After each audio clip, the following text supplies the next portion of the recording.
Bonjour, c'est Ursule. On est le 15 avril 2026. Bienvenue à Vie et Miséricorde. Je viens parler d'être dévêtu. Amen. Alors, notre texte se trouve dans 2 Corinthiens 5, au verset 1.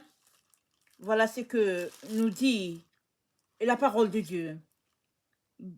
2 Corinthiens 5, le verset 1.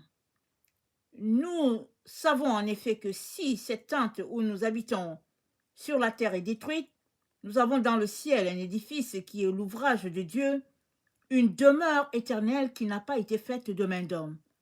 Aussi nous gémissons dans cette tente désirant revêtir notre domicile céleste, si du moins nous sommes trouvés vêtus et non pas nus.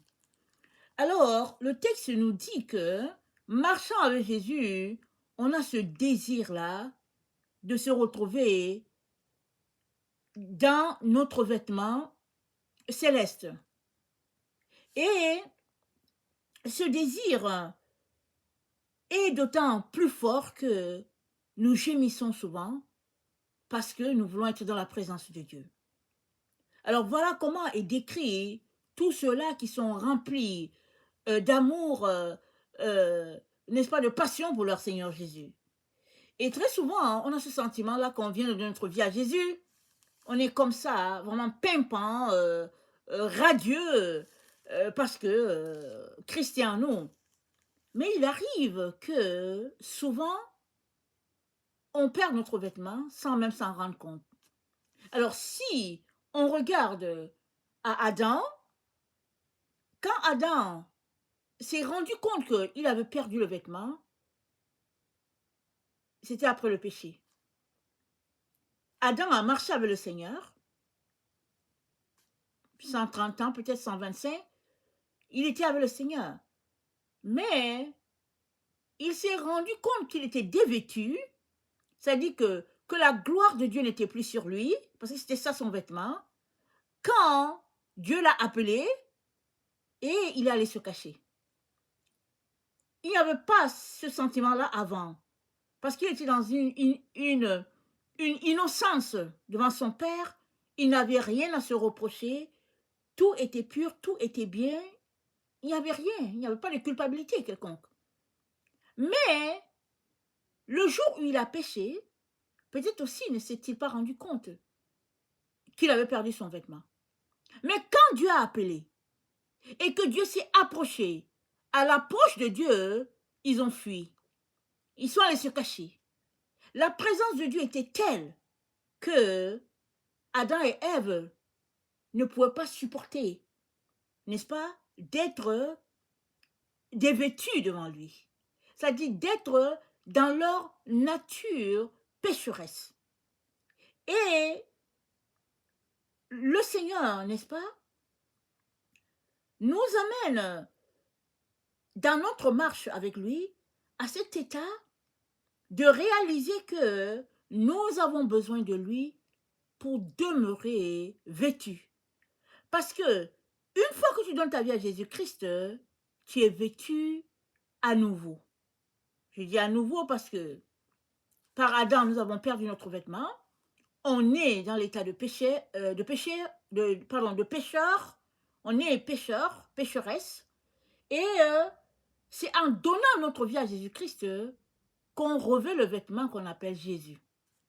Jésus-Christ, c'est lui notre vêtement. Amen. C'est dit dans Éphésiens 4, au verset 22, c'est dit,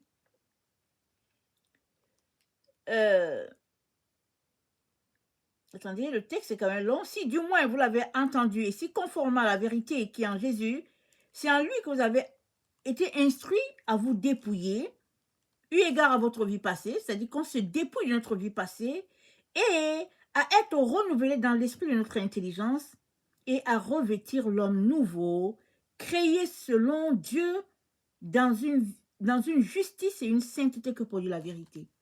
Donc, on revêt l'homme nouveau selon la vérité de Dieu, dans une vie une marche de sainteté, et on se dévêtit de notre vie passée, en laissant toutes ces choses-là qui ne glorifient pas Dieu. Et voilà comment le Seigneur aimerait qu'on marche. Nous dévêtir de ce qui n'est pas de Dieu et nous revêtir de Christ dans notre marche au quotidien. Et il arrive malheureusement que on puisse perdre notre vêtement sans même s'en rendre compte. Amen, ça arrive. En tant qu'enfant de Dieu, ça arrive. Maintenant, comment faire pour que on ne puisse pas se retrouver dans cet état de surprise, de ne pas être vêtu? Comment faire? Dans Apocalypse 16 au verset 15, voilà ce qui est dit. Dans Apocalypse 16 au verset 15, la parole de Dieu dit ceci. Voici, je viens comme un voleur. Heureux celui qui veille et qui garde ses vêtements pour ne pas aller nu et laisser voir sa honte. Heureux celui qui veille et qui garde son vêtement pour ne pas être trouvé nu. Donc, le fait de ne pas se retrouver nu comme par surprise vient du fait que on veille et on garde son vêtement.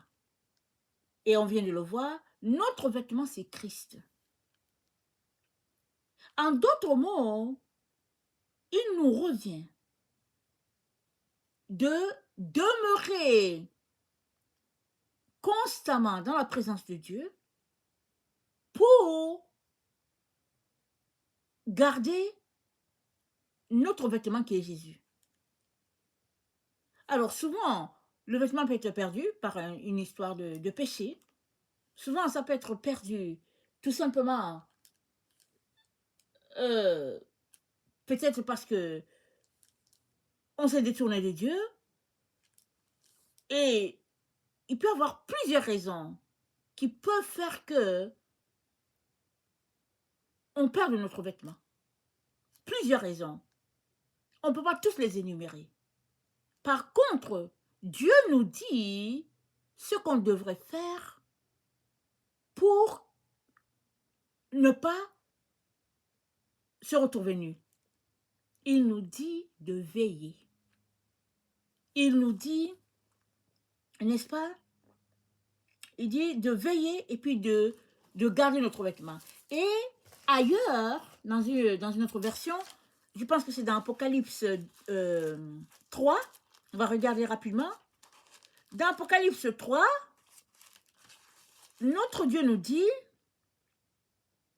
au verset 3, « Rappelle-toi donc comment tu as reçu et entendu et garde et répands-toi. Si tu ne veilles pas, je viendrai comme un voleur et tu ne sauras pas à quelle heure je viendrai sur toi. Si tu ne veilles pas. » C'est-à-dire, le tout tourne autour de veiller et de ne pas être surpris. Alors, notre Dieu est tout simplement en train de nous alerter sur le fait que on doit rester aux aguets. Vous savez, quand les gens vont à la chasse, ils sont toujours aux aguets. Parce qu'ils s'en vont pour chasser un gibier, mais s'ils ne font pas attention, ils peuvent se prendre par un animal féroce. Voilà, ils doivent être aux aguets. Ils doivent s'assurer qu'ils sont assez camouflés pour que la bête qu'ils veulent chasser ne les voit pas, mais ils doivent aussi être assez camouflés pour qu'un animal féroce ne leur tombe pas dessus. Donc voilà un peu comment on doit être. Et cela n'est possible que dans une situation de notre amour, d'un amour envers le Seigneur. Ce n'est que comme ça que c'est possible.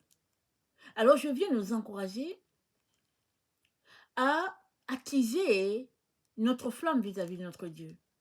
Et ça dépend de nous, n'est-ce pas? Ça dépend de nous, ça dépend dans notre relation avec le Seigneur.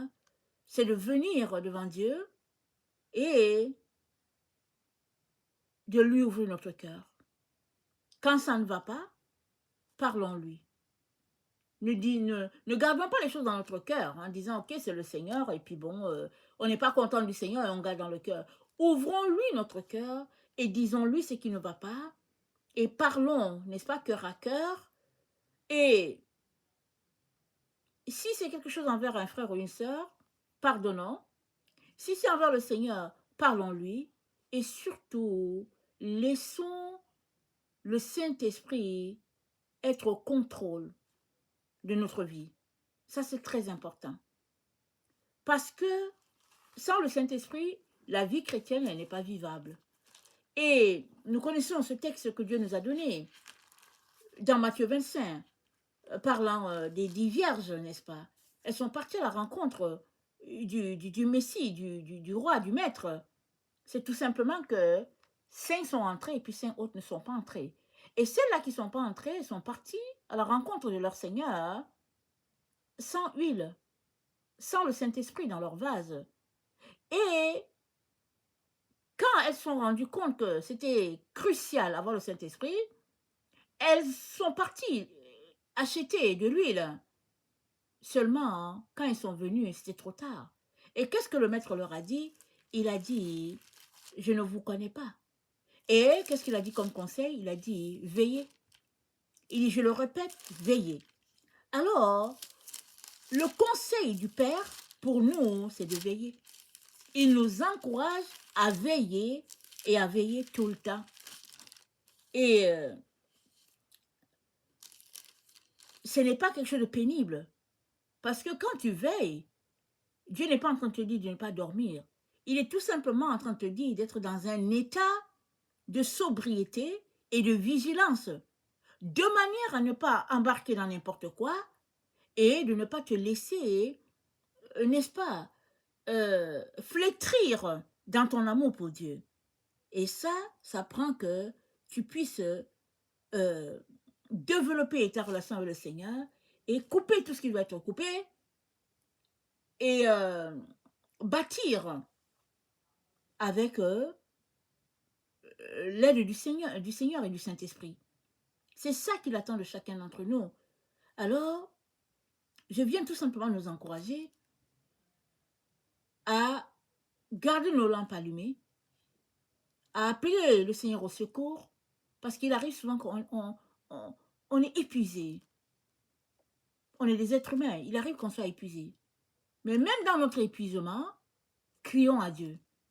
Il ne manquera pas de nous donner tout ce dont on a besoin pour garder la flamme avec le Seigneur. Parce qu'ici, veiller, c'est le fait de garder la flamme, de garder notre ardeur pour notre Seigneur Jésus-Christ. Amen.